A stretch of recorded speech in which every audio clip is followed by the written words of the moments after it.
Hey you guys, welcome back to my channel.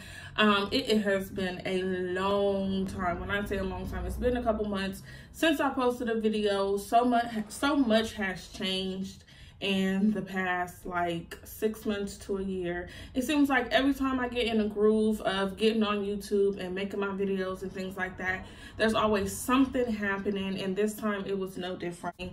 But for now, this is how the setup is going to be, and this is what you guys are going to be seeing from now on until that happened. So let's get into this face, honey. Yes, let's get into this face. So this is just the look that I created. It's nothing special. I use my Morphe 3502 palette, and everything that I did use on my eyes comes from that palette. So I hope you guys enjoyed this makeup tutorial. Like I said, I will be posting more and more videos. Like, I have my whole full setup now. It's so much more easier and convenient for me to go ahead and post videos, to even just sit down and do videos in general. It'll be easier for me to do it the way I have it set up now, so that way I can put out more and more content. But in the meantime, you know, don't forget to hit that like button, comment, rate, subscribe, and I will see you guys in my next video.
you.